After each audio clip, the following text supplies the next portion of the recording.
iso can you take Chipemkodi? On a test, il passé in 1994. Constitutional Conference. From Lotto. Oka for Edgar pa ikasi chiche me ye mene no to sina tota na ji otu ori bua ya ikipo to ga to ni ihe men some very serious deciding factors. I'm talking about any from an insider first hand. Get people the kia you look at Kanada. Dikayan Wokike Ije Jemba Dik Duju. Kedilu de kia modaka. How much you know on them? To enterprise mat. Awo nani anani ukum na sofro ebe dị uche n'ihi na mgbe m na-etoru ewe ma amaghị m na otu ụbọchị na adịghị emecha nye onye ọrụ akwụkwọ na onye dịka o si kwuo na ndị mmadụ aghọtachara onye ọrụ na ọwa eziokwu ma ndị bụ n'ala Igbo Takwala ndị mmadụ maka ụdị ndụ obi onye ahụ bụ onye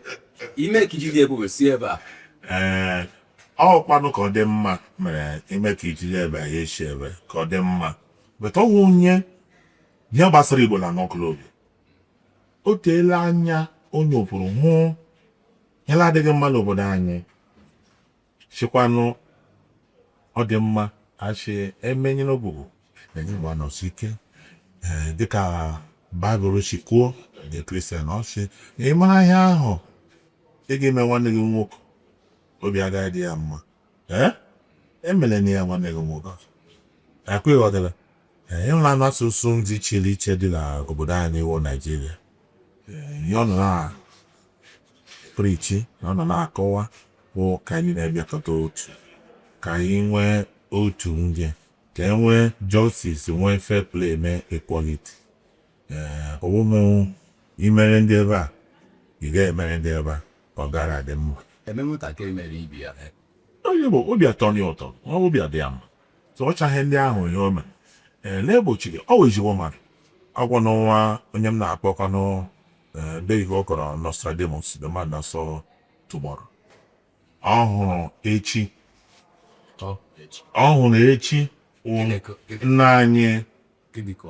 ihe na n'otu obodo si otu obodo dị ọgwụnụ m adịghị gwa gị ịhụ na otu obodo Naijiria dị mgbe ị tolitere ga abụ otu obodo Naijiria o tele anya ọhụrụ ya na ọ dị mma ka anyị meela otu mana ha achọghị oge m Chineke mere ebere ma adịrị ndụ mgbe tupu Naijiria Biafra Civil War ihe ndị malitere eji lụọ ọgụ ha ugbu a ọ ka na-emekwere ugbu a abụghị ghọtara ọ dị mma ka m nwere ohere ala abụọ ndị laghachi anyị na the whole Eastern Nigeria wụ ndị governors our governors and leaders ọ dị mma ha jishi kere ihe a na-eme Igbo ka anyị nọrọ n'ofu ka anyị jiri otu olu na-ekwu ụka ọ dịghị mma ka anya niile enwe maka na ịnọ na pati ke n'ọgala pati ke ka anyị amịa ga-agbasa ọ dịghị mma ka enyi ya na-adọta ụka ọ dị mma dị ka ekwu okwu ihe gbasara seaport okwu ndị gbasara airport na Nigeria ka anyị n'ime anyị ndị Igbo nwee airport dị iche iche ikwu onye ndị Anambra steeti enwere ọgba mere ikekwe gọọmenti chenji n'ugbu a chọrọ ime ka ịchọ anyị na-eto ka esi ebe a ma fly but ebe bụ biznes a ga-enyere anyị aka n'Igbo anyị biznes anyị because ndị Igbo na-ekwu atụ ilu na-ekwu na ha na-akwụ kwụfee ego ị ga-eme import ihe gị bata good gị ire ọfọzụ ego ole ga-ekwu ihe niile na tax na duty mana ọ ga-adị ha mma tupu gị agba ahịa gị ị ga-ekwugeta ụgwọ ike abụghị ị ga-eme ka isi profit iji ka emere anyị otu ma ụla gị otu ma Ọnịcha ma ọla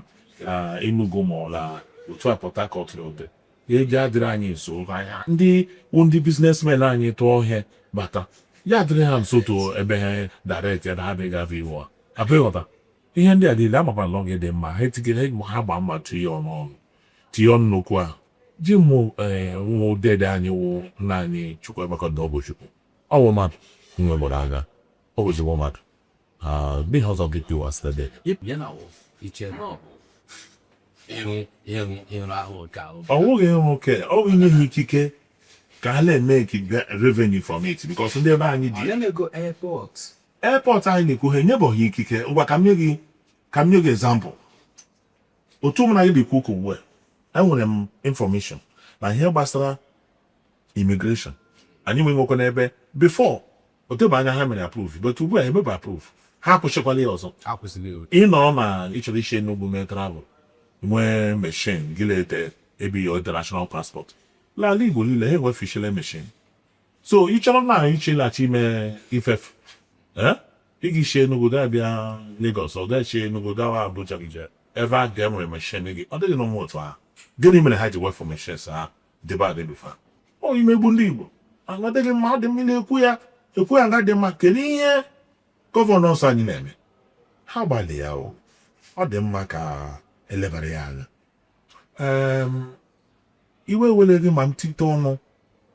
n'otu okwu ịlajụ ma m gbasara ebe ka anyị nọkwa na Lagos steeti anyị ọ dị mma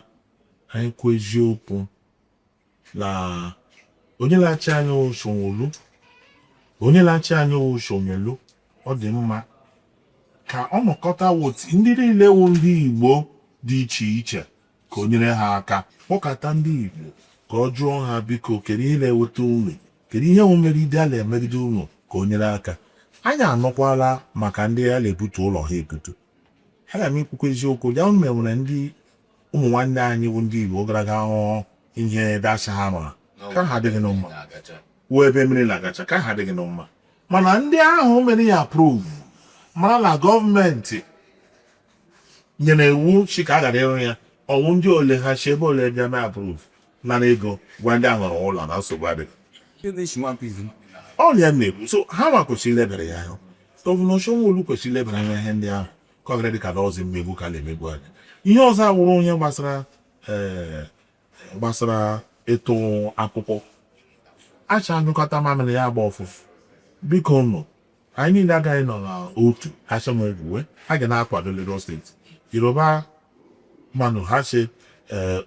Eko ebe mmadụ bi ka ọ na-agbachakwa ihe mere Eko na ịgbache ọ anụkọta mamịrị ya agba ọfụfụ anyị niile dị mma anyị bikọta n'udo la ọṅụ ọ bụghị mgbe e ruru aga ịtụ ụgwọ chi ha dị Igbo afọ na ha na ọ dịghị nọ mma n'ihi na obodo anyị niile pụnwere obodo anyị ga-emekwa na ego dị ndị Igbo agbalị ala ndị Igbo na-eme nnọọ bizinesi na-edochikwa Lagos steeti ngwa ya bụ na iweta ya na nchịkọta otu ihe gbara ọkpụrụkpụ kpọpụtara iyi na kọnferensị a ndị kachiri na mgbe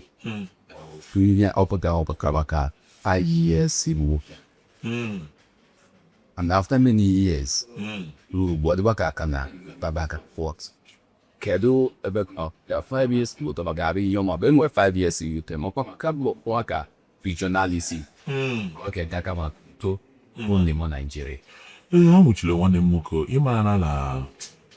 nsogbu dị ogbe m wee lelee m anya na 1999 constitution ya o shi sepọntị 1999 constitution nyere ya aka 1999 constitution dịka nna anyị ukwu late dị Chukwuemeka Ojukwu Chigoko maka ọgbara kwetakwata na ya okwu constitution ahụ adịghị mma ahụ constitution ndị military ndị kaki ha dere constitution decha constitution ha deze we the people who are the people ọ mmadụ ole so dee ya agụrụ agụta ọ na-adị mma ka ha chọọ ka anyị nọkọta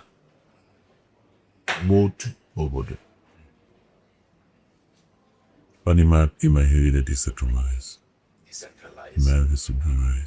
N'obi m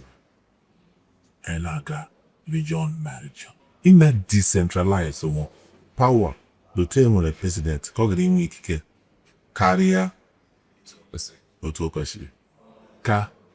region ọbụla abịala southwest abịala ọbụla southeast abịala ka ha nwee develop all themselves. I don't need you understand. Them will develop themselves. I don't want to go state yes. Say police them. Or give me a cat to already policeman. Because I have a man in the halacha. How am I obodo?